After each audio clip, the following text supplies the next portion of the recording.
I was riding my lawnmower, and I literally heard as clear as day, "I've reserved a spot for you. Go inside now." And so I shut off the lawnmower, I grabbed my daughter, and I sprinted around the house into the front door where my home office was. And my wife, in a panic, thought I had run over our kid and her leg is halfway across the yard or whatever, which was not the case. Sorry, Brett. No, I handed her Eliza, and I got on my computer, and lo and behold, 2 days later, on a Wednesday evening in Provo, which is an hour from my house, I got a spot. Hey guys, it's Wes Israel from Give Us It Podcast. I'm here up on the mountain for season 3, where we are on the snowmobile, we're on the ice, we're having a blast. If you are a leader, you're someone who owns a business, you're someone who wants to run your business, you're an entrepreneur, whatever it is, our goal is to connect like-minded, amazing people out on the snow, doing something fun, even on the ice. If you want your chance to be a part of something special, network with some amazing people, share your stories, share your experiences, and help grow your business, help grow our business, help connect with other people.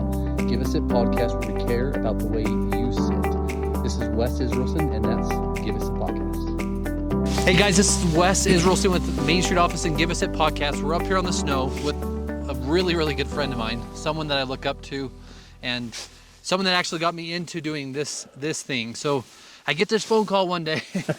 Hey, I got a buddy that's selling a sled. Do you want one? Back of my mind saying yes. Call my wife. She says no. And therefore, I sold you on it, right? Yes, you did. I have not looked back. It scared me when I've not looked back at times when going up that hill, right? Yeah. But anyway, I'm grateful to be up here with a good friend. And our podcast is where we connect people, businesses, individuals, and lives. And our lives have been connected for many, many years. So I say that I look up to him. I really do. He's someone that's really, really, really, really great. And I just want you to introduce yourself, your name, your business, and how you help people, just kind of briefly. Yeah, my name is Josh McReavy. I own Ultimate Home Lending. We're a residential brokerage, mortgage brokerage here in Utah, and several other states as well. And then I love helping as many people as possible to live where they love. As a broker, I have a lot of different options for people, whether they're first-time home buyers, buying a $5 million home in Park City, or buying multiple investment properties. We make sure that we can say yes. Yeah. And it's a true testament not only to who he is and what he does, but we've helped finance our business building loan. We've also had a couple employees buy homes through helping, at least Josh has helped them get into their homes. And it's pretty amazing, not just the person you are, the way you do it, but also the real estate agent and other people you connect other people with. So yeah. Even your mom. Yes. I got to help your lovely mom. Yeah, man, she was awesome. After my dad died, similar story, both of our dads have passed, sadly, but my mom tore down her house and rebuilt. And in order to do that, she wanted to build extravagant. She did great. Yeah. It's 5,200 square feet, fully finished in Mill Creek. It's the only house on the block that's that big. But she got it done. Yes, she did. And Josh helped it happen. So, but we met. Do you remember how many years ago it was? Almost 15 years ago. Yeah. Yeah. And we met at a company that I was doing work for, just being service, and then got introduced to one of the owners, and then got to meet you. And you know, when I first met Josh, it was like the person you always want to be was you. Like, he's always traveling, he's always out there making money, he's grinding, he's hustling, he's got this amazing family, he goes to Moab. Like, you have this lifted ATV something in the garage that day, came to your house, and anyway, like, he's like the brother I wish I had. You do have. Yes, do have. But what got you in? Well, before we go into mortgage, Sure. like, give a little bit about your experiences in business. Like, what have you done? Yeah. How many people have you helped, and like, why? What? I know a little bit with your dad, but what got you there? Like, why? Yeah, I mean, I'll start when I was a kid. Right, my dad took me down to central Utah, and he had a 1996 Ford Bronco, the O.J. Simpson model. And he let me drive at like 12 years old, like an early 12-year-old, just on a back country road somewhere. And I fell in love with motors, right? And then we went like four-wheeling later that week, and it was amazing. And so I just knew that I wanted to have a car the day I turned 16. And so I started a little lawn care business. A lady from New York who had never owned a home or had grass before, didn't know how to do any of it. She moved in right next door, and so I started a little lawn care company, and I was in Boy Scouts, and there was a personal finance merit badge. And so I learned how to do Excel spreadsheets, and I learned how to, keep a budget and track that kind of stuff. And later on, my brother is a farmer's agent selling property and casualty insurance, and he hired me before my 16th birthday to start cold calling. So I couldn't drive to work yet because I was still 15. So we had a little card table, a fax machine, and a phone that had one of those cool foam things for your shoulder. 200 to 300 phone calls a night, cold calling. And I was 15. Oh my God. And so I would just dial for dollars, and I was paper writing everyone's information down, and then I would fax it over to my brother's office. And then when I could drive, I'd go to the office and do the same thing. And, I loved business. I loved people. I loved talking with people. I love selling something that people want and need, and ensuring that it improves their life. Everything I've sold, the goal is like, how does it actually help them? And so, got started that way. I took a little break and was a river guide down in Moab. I guided I knew that. Yeah, it was such a fun job. Right after I graduated, I went to my graduation party, and then the next day I was guiding in Moab on the Colorado River. That was a great job. It was, it's only 3 months in the summertime, but I got to meet people from all over the world. And then I served a 2-year mission for my church in Houston, Texas, and came home, thought I'd still want to be in the insurance game. And I came home and realized I don't love this. And so I went to my dad, who's not only just a great dad, but he was great in business. Do you remember Zig Ziglar? Yeah. Right? He was like the OG business coach. What's your favorite quote from him? Oh, my favorite quote from Zig Ziglar is "Don't get cooked in the squat." Yeah. He talks about that story about the biscuits being cooked in the squat, right? So many people are like, oh, well, it's winter, so I can't sell right now, or everyone's on spring break, so no one's going to answer my phone calls, right? It's Christmas break. No one's working. No one's doing anything ever, right? And so, don't get cooked in the squat, right? So love Zig Ziglar. And so my dad was just a great mentor to me. And I said, hey, Dad, I was going to school, or I just got home from my mission, wanted to go to school, get a job. And I thought I wanted to be like a therapist, right? Like a mental health therapist. Loved figuring out people's problems. And my dad goes, before we pay for that much college and stuff, why don't you go talk to one of my buddies? And who owned a big practice here in Utah, was a professor at the U in psychology. And, I went and sat in that guy's office, and the gist of it basically was, do you like school? I was like, not really. He's like, well, plan on 12 years of it. When people tell you their problems, do you really like carry it with you? I was like, yeah. He's like, this is not for you. And so I got into business. So I got my degree in business management and entrepreneurship, and later some stuff at Cornell with just like some financial help, like financial models and things like that. And that was great. But I got out of insurance, but I was talking to my dad. I was like, who should I go work for? And he goes, one of my clients and good friends own this company called Progressive Finance. They're kind of growing. They don't really have salespeople yet, but let's go talk to them. And that's where you and I met, actually, just a few months after that. But he introduced me to this guy named Brent Wilson. And Brent allowed me to go back to my mission area in Houston, which is a lot of like furniture, mattress, tires and wheels. And we blew it up. And I got to ride a rocket ship over the next 5 years. We were bought out by Summit Partners Group out of Boston. And then later we went public with Aaron's Incorporated. And so I got to be a part of like this cool sale and scale, and I was managing like 30 states or whatever. And I just got to learn from a lot of mentors. And one of my like favorite things that I've learned over the years is people definitely like talking about themselves. And if you ask the right questions, they'll tell you what doesn't work and what does work, right? You agree? I agree. Yeah. Yeah. And I call that stealing wisdom, right? Because other people have made big financial mistakes. They've done some of the hard stuff. And so if you can go steal wisdom and then apply it to what you're doing in business, I just think it's super important to like find those guys to go listen to. So that's kind of my early career, and that's I stayed on for almost a year. And Brent and his original partner, they both kind of, or Brent at least left and went to a private equity firm called Cherokee and Walker. And I got to go work with those guys and learn a completely different industry.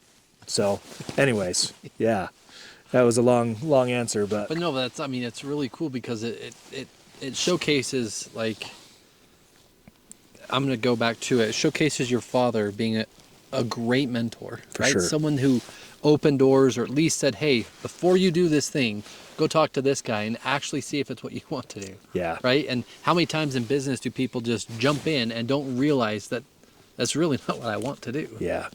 They don't look before they leap. Yeah. And then they waste years of their life failing at something that they ended up hating. And maybe resent, or it caused resentfulness in their marriage or in the people that they work with, or the other business owner partnerships, right? In some ways. So, yeah. I mean, there's certain things there. How did you meet your wife? Yeah, that's an interesting story. So again, I served a 2-year mission for my church, and it was my second area in the greater Houston area. And I served in her ward on my mission and taught a lot of her friends and neighbors. And then she had moved out here to Provo. My wife is an animal lover. And if you come to my house, you'll see that that's a true statement. Horses and dogs and cats and chickens galore. And which I guess that's what I get for marrying a Texas girl, right? But we met on my mission, and she was here in Provo when I got back. So that's cool. No longer a missionary, and told her my first name. It wasn't Elder anymore. It was Josh. And we were engaged within 6 weeks. Wow. And married in 6 months. That's amazing. Yeah. That's amazing. And the reason I ask is because before we started, we kind of went in a circle and kind of told everyone that was here. But you said you were a father first. Yeah. Yeah. How many kids? So we have 6 children, 9 pregnancies to get them here. So we had 3 miscarriages. But 4 girls and 2 boys, and they are so much fun. Yeah, it's just something so fun to go take them on these trips and show them the world. And we're not like a big Disney family, we're not like the cruise type family or anything like that, but we love just going and exploring in the woods. We've had multiple RVs where we'll go on like 21-day trips. And up. yeah. Like we'll just go spend some time in Island Park and then to Montana and and then over to Washington and come down the Redwood Forest and just love adventures. With our kids. Amazing. That's amazing. Yeah. We were talking because before, this is like the first time we actually got out to get riding, and we're really not riding a whole lot, but he said he was pulling his kids on the snowmobile at home, and I was pulling my kids up here last weekend on this same thing anyway. Yeah. The family tie back to business, a good friend of mine also named Brian Pope, he said, family is business and business is family. Like it's all connected. Yeah. And where you, maybe the sole proprietor or your wife works some and does some things, but she homeschools the kids and there's certain things, right? There's so many things that are value there, but your work is in your house. It's with your life. Your kids get to see you, right? Yeah. Like when you create a Facebook page for yourself, there's what do you want your quote to be? And my quote for, I don't know, probably 15 years is, don't get too busy building a business that you forget to build a life. And now I'm not saying I'm perfect at that. It's a busy time of my life right now. But I think that is key for all of us is what does it matter if you have a gigantic house and cool cars and side-by-sides if your kids don't want to spend time with you or you get divorced because you never got to spend time with them. So for me, it's like, how can we actually like map out what our lifestyle is and then figure out, or like what we want it to be, and then figure out how to make it work. And so, my wife is incredible. We were talking about spouse support earlier, and man, the things I do, even like last night and some other opportunities I get to serve in my community, I was gone all evening. Yeah. And I'm gone for 12 or 13 hours every Sunday in other meetings. And my wife is incredible, right? And she's super supportive. And now every Saturday is sacred to our family. Like my wife and I go to a specific place every Saturday morning. We leave at 4:30 in the morning to get there. And then we come home and we get Chevron donuts for our kids. And it's Donut Saturday. And we do that. And I think it's just so important to create these traditions and sacred time that, hey, if you want me there on a Saturday, it better be for like a wedding or a funeral. Yeah. But otherwise, I'm not going to be there. So. And I love to tie that in because, I use the word business owner a lot, but entrepreneurs in general, people who strive to change the course of their lives, whether it's starting a business, whether it's growing a company, whether it's just jumping into something that they don't even know is a business. Yeah. But if you don't have that support system, what you said, but you also don't, the word I'm going to leave, and you made that, is leave no fucking doubt in how much it matters, right? Yeah. I mean, if you leave doubt sets in. Yeah. But if you leave no doubt and you invest that time, even though 4:30 on a Saturday morning is early. It's early, yeah. For anyone. It's too early, yeah. But it's also now you brought donuts home to your children. Yeah. I'm sure they're like, I cannot wait for those donuts. Yeah, man. They love that, right? And then it's like, okay, what adventure are we going on today? And, it's probably not, I'm not the Dave Ramsey guy that's going to be like, save every penny, don't do everything. But we have toys, right? We ride dirt bikes. You mentioned Moab earlier. We go to Moab 3 or 4 times a year. And we've got a side-by-side for my wife and the youngers. And then whoever wants a dirt bike gets to ride a dirt bike. And we go as a family, and we just hit our 30-year anniversary in the McReavy family. That's amazing. That my dad started 30 years ago. And he's not here anymore. He died 6 years ago. And we still keep it going. And with my siblings and with their kids, we go ride dirt bikes and side-by-sides and have a great time. We also chose, I'm a big vision board guy. So we've got like this metal magnet board like in our bathroom. And we have his, ours, and hers. And I personally break my goals up into 3 categories: home, health, and wealth. And so we plan out, like me and my wife have specific planning dates every quarter. Good. And be thinking like, okay, what do we want? And then we have our kids do the same thing. And such a good lesson. Yeah, right? And they see like, okay, dad's crushing his goals or mom's doing her goals and doing an awesome job at it. What do I want to be accomplishing? Yeah. And so, just those types of things, then working your life backwards to say, how can I make this happen? Yeah. And I was invited to this special group. I want to say thank you to Heather Barber Griffith and then Adrian Dayton, but it was a founder club. There was 10 people. Yeah. I don't know how they found, anyway, they invited me. And it feels like I walked into a room of people that are 50, 100, 400 million. Like, wow. Like it's crazy anyway, yeah. Right? And I shared the same thing I'm going to share right now. Like, I went through that experience, you kind of know, but wrote my own obituary. And then what will my children say, or their children say, that we did? Yeah. How do we change our legacy and then work back from that goal? Like, what does that look like?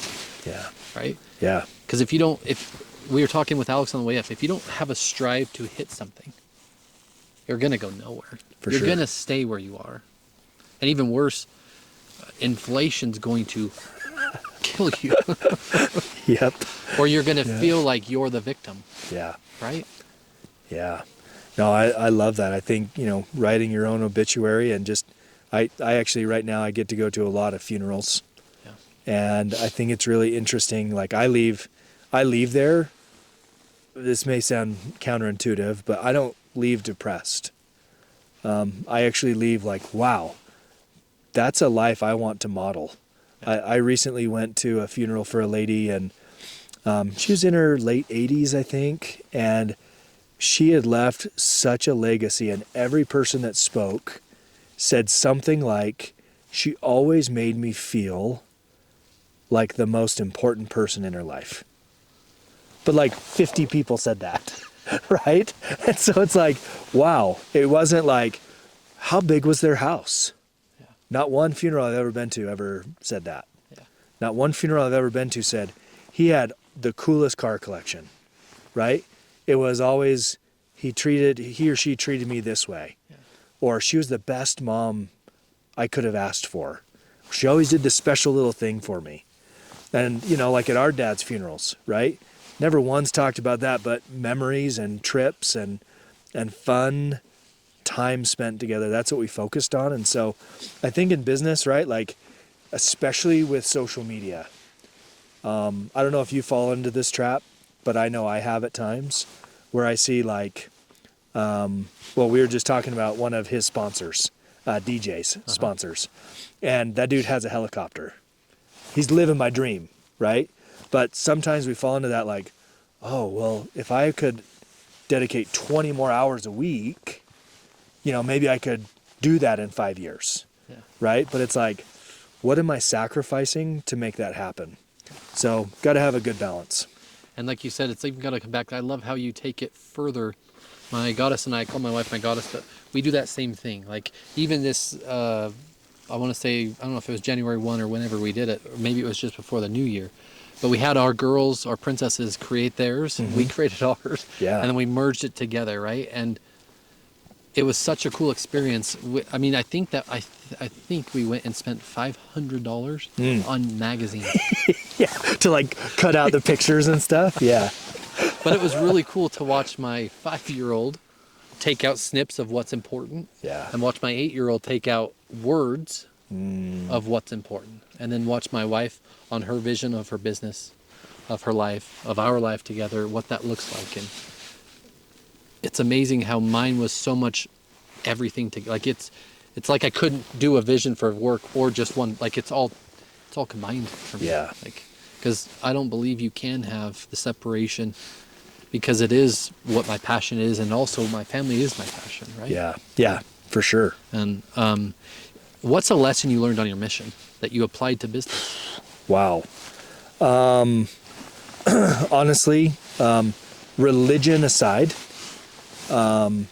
spending 2 years focused on one thing, trying to serve other people, and getting up on time, exercising, planning, studying for 2 hours, working your guts out for 12 hours, 14 hours, coming home, planning out your next day again, and going to bed on time. That was a big one. We also had like a daily planner that had like, what your schedule was, but then it also had key performance indicators, right? We hear that word all the time, right? KPIs. And so our team doesn't like them. Yeah, but where progress is measured, performance improves, right? And so, gosh, I think that was a huge one on my mission of going out there and thinking like, okay, I have a goal today, and I'm not going to rest until I achieve that goal. And now you're dealing with people's agency, whether they want to work with you or not, right? Or talk to you. But I at least asked. And so converting that into a salesperson, right? Hey, I'm going to make 50 cold calls today. you know. And by the way, those 5 years before my mission of cold calling for insurance, Yeah, so I was going to lead back into it. yeah, I got told no 300,000 times or whatever, right? Like, I don't care. You just got to talk to enough no's before you get a yes. And so I loved my mission. I teach about that all the time. I have a meeting tomorrow morning at 7 a.m. that I'm teaching a bunch of youth about missions and how to prepare. And emotional resiliency is a big one I learned there. But honestly, just how to love people. Yeah. And I love it because, I mean, it's a true testament. Back to kind of what you had said, which I was going to prelude. If you take the insurance early days, 15, 16-year-olds calling, I mean, we're talking this big phone conglomerate with your elbow and all the fax machine. The neck. How many people understand what a fax machine is? Yeah. Isn't that just a copy or a Not printout? a digital one, a fax machine. But applying that same thing pre-mission, like you started, you had something in you, whether it was taught from your father or something, a mentor. Yep. Or you just weren't afraid to get no, right? And then you took that, applied it to your mission, got better, took that, applied it to your businesses, multiple businesses, and even today, you're also teaching that, which last night they asked, what is the one thing that would change the course of your business or your life? And I said, educating the generation below me to be better than we are. Yeah. That will change everything. Yeah. Because they're the ones that are going to replace everything, right? And it creates loyalty now. Yeah. So, but I believe you have to do it in your children. You have to model it. Yeah. Right. And you modeled it. I mean, you have to model it with your mission companion. One thing. Yeah. You know, I love Ed Milet. We met him. We got to meet him last year. That was really cool. And but he has a book called The Power of One More. And his dad was an alcoholic. Really great story, right? And got his life on track. But he always talks about, like, be the one in your family that changes the course of, like, how your family lives. Get out of lower class to high class or above middle class, right? And I take a look, and my dad's dad was in World War II, lived through the Great Depression, and his dad had gotten hurt, and so he kind of was held responsible for helping provide. He went door to door with a red, what were those like the red wagon, the red flyer or whatever. Yeah, and went door to door selling old produce to earn enough money for his family to eat. And and then worked 2 jobs all throughout his life. And then my dad, he went more of instead of a blue collar, he got into large group health insurance and worked for several companies and then started his own and then eventually sold it. And then before he died, he always said something nice to me and my brother about, like, you guys are just so much farther ahead than I was at your age, but we got to steal that wisdom from him and see what was possible and leapfrog ahead, right? And so that's what dads do. They should be teaching their sons specific things, right? Like, even just a small one. I taught my son how to tie his own tie the other day. That's cool. And I didn't know it, but the next week he was like, pow! I was like, whoa, that was fast. He's like, I've actually been practicing in my room at night. That's so cool. I was like, wow, awesome, man. That'll serve you for the rest of your life. And I was going to say, because my dad never really wore suits, and he never taught me, and I still don't know how. So, oh, wow. I'll teach you. Yeah. But see, I mean, there's that education down is a generation thing. It's also a shift. Yeah. Because if it's not taught, it's lost. Yeah. If it's taught, it can change, right? Yes. And anyway, so why mortgage? Yeah, interesting story. So after I left Progressive, I got an opportunity to follow that founder to a company called Cherokee and Walker. And it was a private equity firm. They'd had years and years of wonderful success since 1999. And anyways, he put a lot of his funds into that and asked me to come over and help with, like, business development side. And so, you and I worked on a business together that I was a part of there called Greenlight Office, and where we were trying to finance or lease office furniture to business owners. And it got me more into the real estate side. And so they bought and sold multiple large unit apartment complexes. They had a really great vertical integration model, and just all of these different businesses, and hired the right people to manage them. And I just saw like what can go on in business, and I loved it, man. They were so good to me. They would teach me things, like you were just talking about with your employees, right? Teaching them how to do things. And so anyways, I just decided that, you know what, to have that lifestyle I want, I don't want to be commuting to Salt Lake every day. I'd like to figure out how I could do this on my own. So I'd saved up enough for a year of living expenses to start my own company. And so I thought, I'm going to start out with like commercial real estate. And this was in 2020. And, some of these commercial deals take a little bit of time. We've done commercial deals together. They take some time. Yeah, 120 days or something. Yeah. And you got to sort through 50 of them to get 10, right? And so anyway, so I had all of these deals at like the 10-yard line, the 1-yard line, ready to make some decent money again. And COVID got really bad. All of the banks shut down. And no one was there either. All of my funding was gone. And so furniture about killed you. Yeah. And so I was so upset, so frustrated, trying to figure it out. And then one of my buddies was like, "Hey, me and my wife are residential loan officers. You would crush it in this." And I was like, that would be cool. I could do that. It's a repeatable process. I could build all these cool things, and I know a lot of people. And so anyway, so I started studying, but I didn't think about I had to go take a test. And all of the testing centers were shut down. They were only allowing like 10 or 20 people to actually take a test that day. And so anyways, long story short, by the grace of God, I literally got into a class. I passed it, and I love it. I absolutely love it. On that same note, just really fast, I don't mean to detour this, but sure. You said the grace of God. Yeah. On David's podcast, we talked about faith. So let's talk about that little bit of faith. Sure. What were you on? Who were you with? And how did it happen? Like, what made you make that extra call? Yeah, you know the story. So, so I was out on a Monday afternoon on my riding lawnmower, mowing the lawn. I had one of my kids, in between my legs, right? I had her secure, don't worry.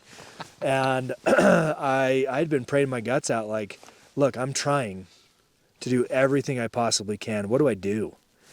And because I was like looking at testing centers all around the Western United States. I was willing to fly anywhere if I could just get a spot. And so anyways, I was riding my lawnmower, and I literally heard as clear as day, "I've reserved a spot for you. Go inside now." And so I shut off the lawnmower, I grabbed my daughter, and I like sprinted around the house into the front door where my home office was. And my wife, like in a panic, thought I had run over our kid and her leg is halfway across the yard or whatever, which was not the case. Sorry, Brett. No, I handed her Eliza, and I got on my computer, and lo and behold, 2 days later, on a Wednesday evening in Provo, which is an hour from my house, I got a spot. Wow. And that was just really cool for me to be like, okay, commercial isn't like your main gig, but I'm going to open some doors for you. And you're going to help way more people. And so anyways, I got into mortgage just because I knew a ton of people. I was able to blow it up refi-wise and purchases. And then that company decided that they wanted to become a direct lender. And we didn't want that. And so I was able to start, Ultimate Home Lending with my business partner who's been in it for over 20 years. She's incredible. She's one of the top 1% women in the mortgage industry. Wow. And just lives right here in Eagle Mountain, Utah. And she's amazing. And so we've got right now like 45-ish loan officers that own their own business and hold their license in our brokerage. And so I get to teach and educate and talk with them and motivate them and learn from them. Next month, we're going on a cruise with our top performers. That's cool. So 14 of us are going to go to Mexico That's awesome. and spend some time together. But yeah, So, I mean, one of the last episodes we were up at not Zermatt, I almost said Zermatt, sorry, New Park Resort. Please edit that. With a friend, his name is Danny Johnson, and he said he sells appliances to home builders, more or less, on a bigger scale, right? Yeah. So he says the appliances make the house. People make the home. You make the people love their home. Yeah. Like tying all that back together, your Yeah. passion for it is helping people enjoy. I want you to say it, but enjoy where they. Yeah. So my mission with Ultimate Home Lending, and I go by Your Mortgage Guy, because you should have a friend. You know, kind of like what's that jewelry store, right? You have a friend in the jewelry business. Yeah. You should have a friend in the mortgage business too, right? And so my mission is to help as many people as possible to live where they love. And my wife and I, 6 years ago next month, moved into our dream home. It was on our vision board. We live in Oakley, right at the mouth of Weber Canyon there, right before Smith and Morehouse. We've got 180 elk on both sides of our house this time of year. And So amazing. I know, it's my son and I can leave on our dirt bikes and go up into the Uintas right from our garage. And I love that. And I want that for other people. Like, sincerely, I'm not just saying that. Like, I do want that for people. Like, and whatever your dream is, do you want to live in Saratoga Springs? Do you want to live in Eagle Mountain? Do you want to live in Kaysville? Awesome. Like, whatever that goal is, let's figure out a path. And some people are like, oh man, like, I'm so sorry I can't qualify right now. And my response is, I'm here for a long time. Yeah. I just care like that you get it in the right timing where you're supposed to be. That's it. So let's keep in touch, right? And they always come back, right? And so I love that, and just making sure that we're providing a good, I call it our Disneyland experience versus a dental visit. Sometimes getting a loan sucks, right? It's this much paperwork and it's finding all your old pay stubs and blah, blah, blah. And it's just not fun.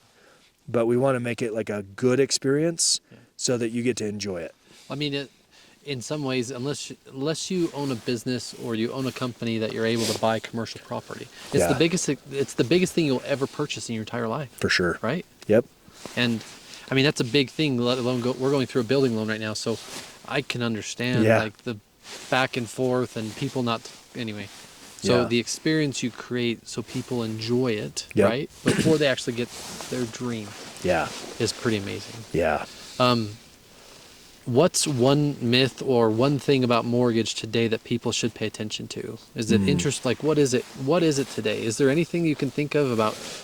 Yeah. Like, is there a myth or people? There's a couple big things. So I just saw a report that the average first-time home buyer in America just hit an all-time high, and that's 38 years old. So 38 years old is like the first-time home buyer's age to buy a home. Correct. Okay. Average in America, first-time home buyers are 38 years old. How old are you? I'm 40. 40. Yeah. Okay, so that would mean you've only owned a home for 2 years. Yeah. For me, it means I won't own a home for another 2 years. And I've owned a home for 14 at this point. And so I just can't imagine renting or trying to find a place for me and my wife and 6 kids. Yeah. And so I want to help people get in faster. And so I think that's where I'm going with that side of it is, I wish I would have known about something called house hacking when I was a young, early married person. Our first house could have totally been a house hack. And basically what that is where you have kind of like a mother-in-law apartment in the basement. You have to have a separate entrance, a kitchen, and a bathroom. As long as you have that, you can rent it out and make money on the house. And I can help first-time home buyers qualify for that. So I think that's one myth. And then second is just you got to start sometime. And over the last 100 years in Utah, homes have appreciated about 6 to 8% year over year annually. So you're gonna make money. There may be some crappy years in there, sure, but for the most part, refi. Yeah. So we say this phrase, right? Like, marry the house, date the rate. So like right now, January of 2025 is a really interesting spot. By the end of this year, they believe that we're going to see an 8% increase in homes in Utah. And so that means a $500,000 house today is around 540, somewhere in that range. So you're paying an extra 40 grand because you were waiting for the rate to get good. Yeah. So if you can make the payment, don't overstretch yourself. I don't want people to be house poor, but I do want them to get in now and make money. Yeah. And there's a neighbor across the street, house hack. I didn't know that's a thing, but I mean, I understand it's a thing, right? But what he has is a separate basement. He finished out with a separate entrance, cut in concrete, so he actually made the entrance. But it's missionaries. Oh, yeah. And they pay every month, on time, the first of every month. So for him, it's great because it allows him to get a home eco line, right? But it also allows them to subsidize some of their payment for their house. Yeah. Live where they want to. Yeah. Yep, and subsidize some of that high cost now, but 38's way too old to get your first house. So let's ask then. So you said 14 years, and I know you're younger than I am. Damn it. So 14 years ago, that's 2 years. So you were 22 when you bought. Okay. Yep. And I think I was 2008 when I bought. Nice. Think of how many years ago that was. Yeah. 2008, I bought a short sale. Went through a bad process. Yeah. Got pre-approved, wasn't really pre-approved. Squatters lived in it. Yeah. And it was a short sale. So anyway, after months and months, ended up with it. And it was best thing ever because then we turned that equity, we lived there 10 years, turned that equity into the new house. And I mean, it's, There's an experience that I know about this guy, and it's amazing he's still here. I want to say special thanks to your wife, your family, and search and rescue. Life Flight. Yep, Life Flight. But tell us, so I'm going to lead this way. You said your dad taught you to drive at 12, a Ford Bronco, O.J. Simpson staff. Yep. Your son is 10, 12. He was 11 at the time, Yeah. So you were teaching that same thing, like the way families should do it, right? Yeah. What happened? So we have like a little small farm, right? Tractors and trailers and side-by-sides and dirt bikes. And so my son's always been driving those, right? And so we were moving around some vehicles in my barn, and he asked if he could bring the side-by-side around. Yeah, dude, for sure. Bring it around the back. And I was directing him in, and he, I gave this symbol like, hey, that's good. And he went to go step on the brake, but accidentally slammed on the gas. And one of my trucks was parked right behind me. And I've got it's a big lifted truck, and it's got a 10-inch drop down hitch on the back with like the big mud flaps, right? And so the front bumper of our side-by-side just shoved my left leg through that trailer hitch. And so it fractured my femur and my knee, and then degloved my leg and left about a 16-inch wound where it severed like my IT band and other things. And so I'm pinned up, and it threw my back through my truck, right? And so we're pinned here. We're about this far apart. He's at the steering wheel like this. His 9-year-old sister is sitting right next to him. And my eyes were about this big still, and just kind of like, oh crap. And he looks at his sister and goes, "We just killed Dad." And that kind of snapped me back into, okay, dad mode, not leg. Don't worry about that for a sec. And so I was able to talk to him and say, "Hey, bud, I'm going to be okay. You need to back up. And Savannah, I need you to go run in and grab Mom." And while they were doing that, I got on the phone. I'm privileged to work with the Summit County Sheriff's Search and Rescue Team. And so I have dispatch on speed dial, and was able to call myself, and they have all my information. And so luckily, Life Flight came. There was a police officer, my wife, came running out and was able to put a tourniquet on my leg. And that hurt like nothing else I've ever experienced before. And so anyways, I'm being wheeled out, and one of my goals is to own a helicopter, Wes. Like, I just think they're so cool, right? And There's your pilot. yeah, yeah, yeah. And so as I was being wheeled out to the helicopter, I yelled out to my wife, "Hey, babe, at least we know a helicopter fits on our property." And so then I get in the helicopter, and femur's like a really tough bone to break, right? It's they say it's the most painful to break, and I was really worried I was going to lose my leg, and I actually knew the air medic because I've done some search and rescue, loading a bunch of people up in the Uintas into this exact same helicopter with this same crew before. And so I turned to him and I, called him by his last name and said, "Hey man, like, is this thing coming off?" And he goes, "I don't know, bud, but let's make sure you're comfortable," and gave me some ketamine. I didn't know this, but I'm deathly allergic to ketamine. Oh man. And so I went into anaphylactic shock. And so anyways, I don't remember 8 minutes of all of that. That's the whole flight. I remember waking up on the helipad at the University of Utah, multiple surgeries, tons of infections. It was really, really tough. I tell you that story because this can happen at any point in anybody's life. Just a simple brake versus gas issue, right? Or a car accident. And so I learned 3 major lessons through this that I think would be good to talk about. The first, have really great insurance, right? Make sure you have good auto insurance. 2 vehicles of mine involved in that accident, right? And then also have really good health insurance. And just make sure, because I didn't know this, but helicopter, the life flight was $27,000. My insurance does not cover that. I was well covered on everything else, but one, make sure you have really good insurance, including life insurance. Yes. I can't imagine me not making it and hoping my family's taken care of. So get life insurance. Number 2, have a solid team that knows how to do everything you do. Whether you're going to get into an accident or not, you need to create redundancies. So I was so grateful to have a team that, because I was literally out with, I had what's called Pseudomonas. It's an infection in your body caused by dirt.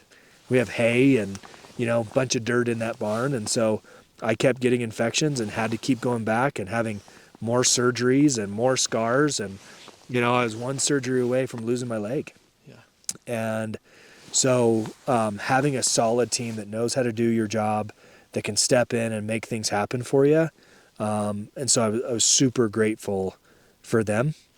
And then the third lesson, express gratitude to your family and to your staff way more often, because you just never know, right? And when someone else is going through that, always go visit, right? I'm kind of always the guy that's out there going and visiting people and trying to serve them, but being served, I mean, you came up and did a ton for me, and several of your employees reached out because we've got that kind of relationship. So always, always, always reach out, regardless of how big or small. Let people know you love them, you care about them, you're thinking of them, you'll do anything for them, and then actually do it. And I want to go 3 things on that same line. So yeah. It's important to understand from the business side alone how to create SOPs or your standard operating procedures for your team to still do their job in case you were out. Yeah. Right? Yep. But watching the business still work, your family kick in, obviously the medical side from Life Flight and everyone involved, but you click back into leader dad mode. Yeah.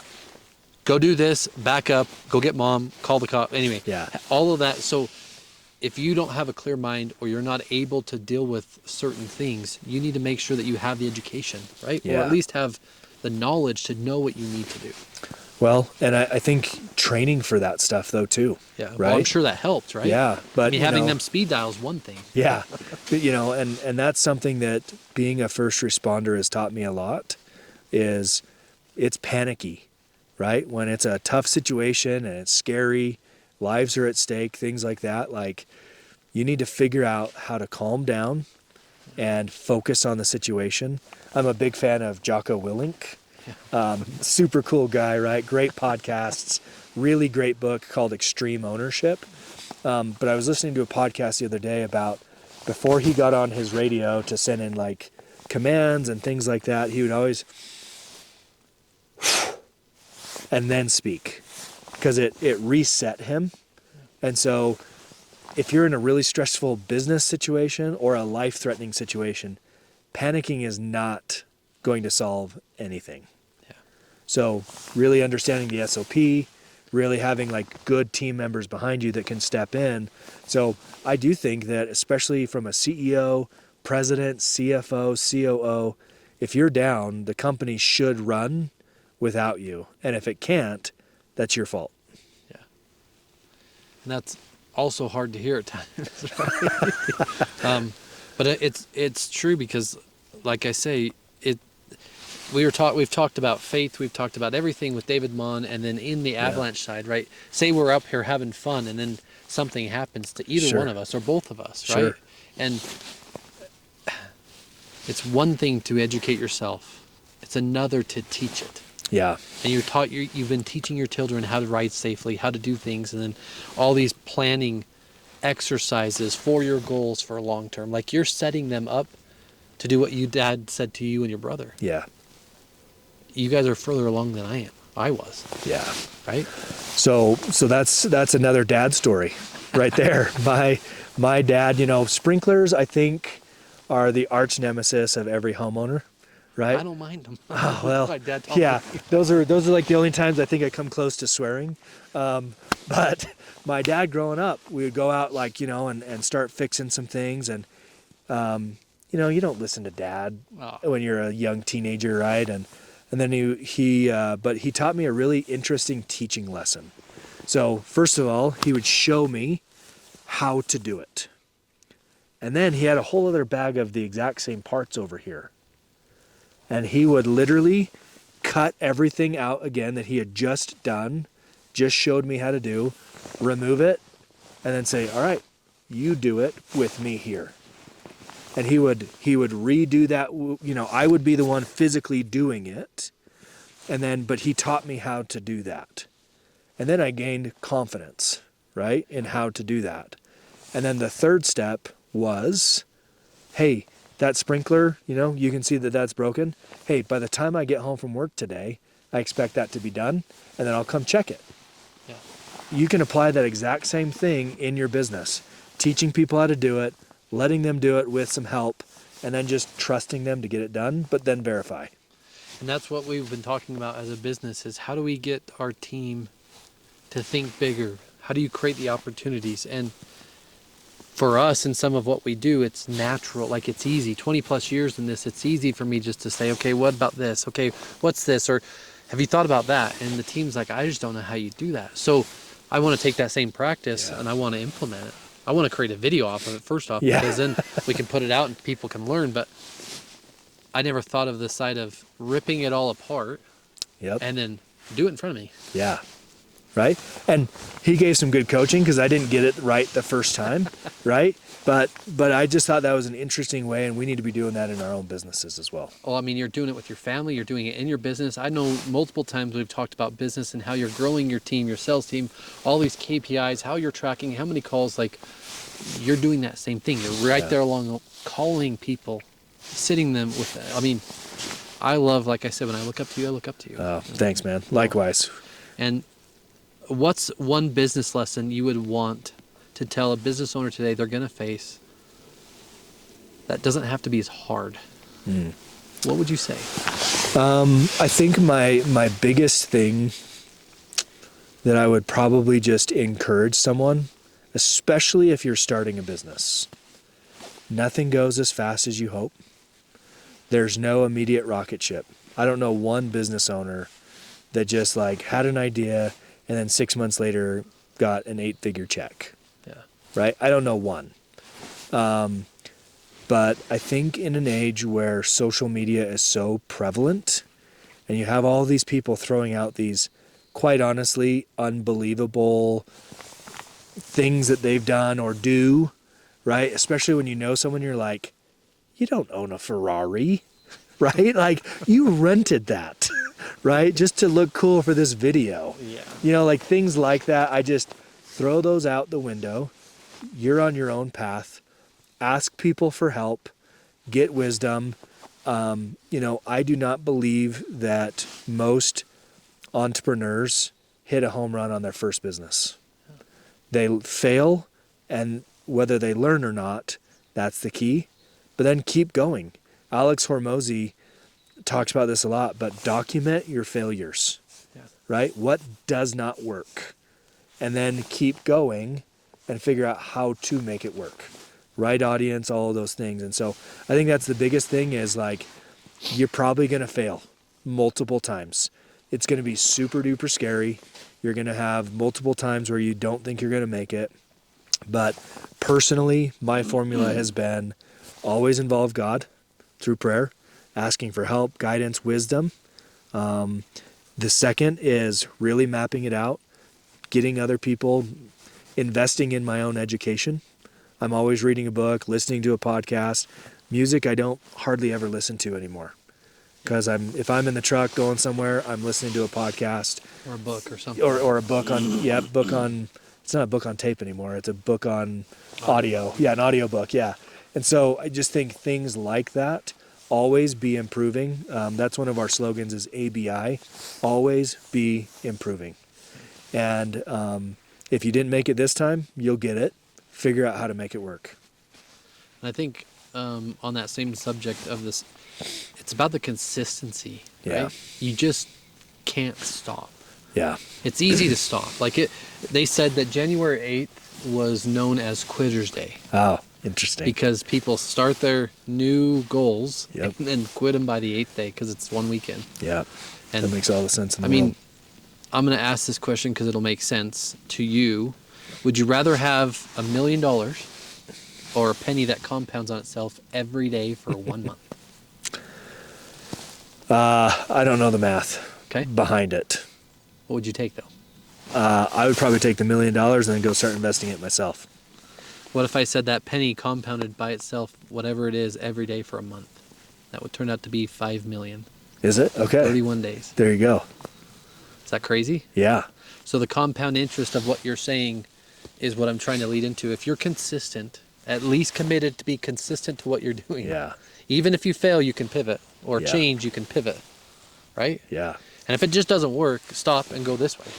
Right? Yeah. Turn your blinker on, back up, and move. That's so true. But if you just Yes. sit there and you're the victim and the world's inflation's ruining you, Yeah. that's how it's going to be. Yeah. Because then you're going to believe it in you. Right? I love how you touched on belief. Because you have to have a belief in yourself. You have to have a belief in God. You have to have a belief in something. Sure. Because it's stressful being a business owner. Yep. It is. And selfishly, that's why we have the podcast. Because I get to talk to business owners and get so much insight. Yes. For sure. And the problem is it turns my brain on. And Alex over there like, please stop. Just stop. Yes. Not one more thing. What's one funny fact that most people don't know about Josh McReavy? A funny fact. Yeah. My mom is a professional clown, Easter Bunny and Rudolph, and I grew up doing that with her. That's cool. And so, yeah, tying balloon animals and face painting and all that stuff. And so, yeah, that's a funny fact on, yeah, my mom out there hustling on the weekends and doing some parties, company parties, and Rudolph and all the stuff. Yeah, so that's one funny fact. And say someone out there is driving down this road, mad at the world, and all of a sudden they just see this beautiful house. It's for sale. You're a mortgage guy. That's it. What's the experience going to be like? Yeah, imagine your life changing in 21 days from now, right? So we always talk to people about how this dental visit versus Disneyland visit is going I to think go. I call it DMV visit versus Yeah, DMV for sure. So the major difference is we do a really good job up front to get everything from you so that if you go put an offer on a house within the limits I told you, it's going to get done. And so we make that an extremely stress-free process. I've invested heavily in software to send updates. I have explainer videos on what this next step, all of those types of steps, and how to navigate that, and just ensure that everyone's moving forward, timelines are met, and we're finding the right product, which is the right deal. As you're driving down I-15, there's all these signs with a rate. Yeah. What they don't tell you is that's a $400,000 house with 20% down, and it's going to cost you 1% of the purchase price to actually be able to buy down that rate. And I don't give people that kind of BS, like bait and switch type stuff. I'm focused on getting people an actual answer, educating them on things like a 2-1 buy down, or educating them on a rate buy down, and how these things work, and then how much a refi will cost when rates actually go down. Yeah. So. And a question I was asked by someone that I know said, how do I get PMI to drop off? Is my house worth enough? Do I have to refi? And I said, Nope. Guess what? I don't know. Yeah. I know you can call a guy. I know the that'll mortgage take guy. care of it. Yeah. So you have to have at least 79.99% loan to value. Okay. So what the mortgage company is wanting to do is private mortgage insurance, is PMI. That is a insurance product that you pay for anywhere from $150 to $300 every single month. It's an insurance policy that if you default and they don't have enough equity in there to make them whole, then they can go after that insurance policy. So when you have enough skin in the game, which is little over 20%, then that can drop off. You do not have to do a refi. That can help, but you can contact your insurance administrator and get a new appraisal, see if you're below that percentage, and then that can drop off. So the question I have for you is does that automatically drop off, or is it something you have to? Depends on the loan company, right? Depends on how good they are. But I think one other little trick that I would just tell people, because a lot of people bought a home and they're in the 2% and 3% interest rate, and they're probably never moving, right? Or at least a lot of them are not. So there's something called a mortgage recast. I don't ever get to make money on something like this, but it's a good practice that my wife and I do, is you can either, pay a little extra principal every single month, and then at the end of the year, you've paid it down by, let's just say, $10,000. My wife and I just kind of see what we have left over at the end of the year. We pay one lump sum. We call the mortgage company, say, hey, I'd like to do a mortgage recast. So then they look at what your starting principal was at, what it is now, without changing the number of years, all of that. It reduces your principal and interest payment, right? And so instead of going off of the original loan amount, you're only paying this much. And a hack for people is, well, if you could afford this, keep putting that same amount of payment down, but now that's going straight to principal, and now it's compounding. So after 6 years, we're down over $1,000 a month because we've been able to start doing that kind of stuff. See, that's a great hack for anyone, right? Yeah. That's awesome. Yeah. So this dream house, dream client, they see this thing. How do they get a hold of your mortgage guy, Mr. McReavy? Yeah. So I hope it's easy for them to find me, but yourmortgageguy.org.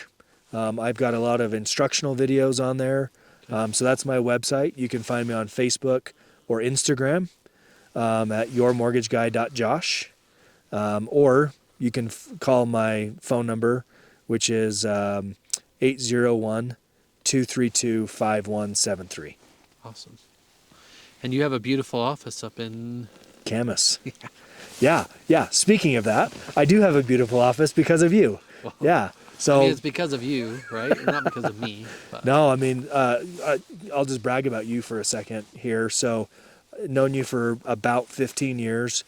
You've done, I think, 6 different offices that I've worked in or owned, and at least 6. Yeah. And including Alaska. Yeah. So, but the crazy thing is we found this awesome space. It was not built out. It's a second story building, and Wes's team completely helped me design offices and a beautiful conference room. And I kind of really like this rustic look, like kind of like a butcher block desk. And I told that to Wes, and you and your team made it happen. And everybody that comes in here is like, wow, I had no idea this was up here. This is beautiful. And I'm a big whiteboarder, right? Like everything I have to, like, if I can get it out of my head, I can make it happen. So I think I have 20 feet of glass boards in my office, and I love it. And they are always full. Yeah. So yeah, I can't brag enough about Main Street. You guys are awesome. Well, thank you for that. And what's cool is if you go into that office, there's kids writing on that board too. Yeah. Yeah. You've got a board at your house your kids get to use. And yeah. Anyway, I look up to you and I think the world of you. And if you guys are looking for someone, you probably have someone. But give this guy a chance. Give this guy a call. And Red Suit Realtor, when you're on this, you're going to meet this guy, okay? Just so we're clear. Yeah. Yeah. Well, thanks for having me, man. This is a fun day. Yeah, you're good welcome. to talk about all this stuff. Thanks for seriously being up here. And yeah, we always have doubt in business in some ways. You have doubt in something, right? And I was telling Alex yesterday, like, why are we doing this? Yeah. And she's like, just keep going. Just keep going. Yeah. We create connection, we create things, and selfishly, I get to learn from amazing people. Well, and do fun stuff like this, and this is how you create relationships. You know, Randy Garn, who's a big relationship author, he's worked with Ed Milet and John C. Maxwell and, all of these big speakers about relationships, and it's coming out here doing stuff like this that makes it even deeper. Yeah. So, well, thank you. And I just want to, I'm grateful for everything you've done. So just keep going. Yeah. Thank you. Likewise. And guys, this is Wes Israelson with Josh McReavy at Give Us It Podcast up here on the freaking mountain. Don't miss your chance. If you do, it's too bad for you.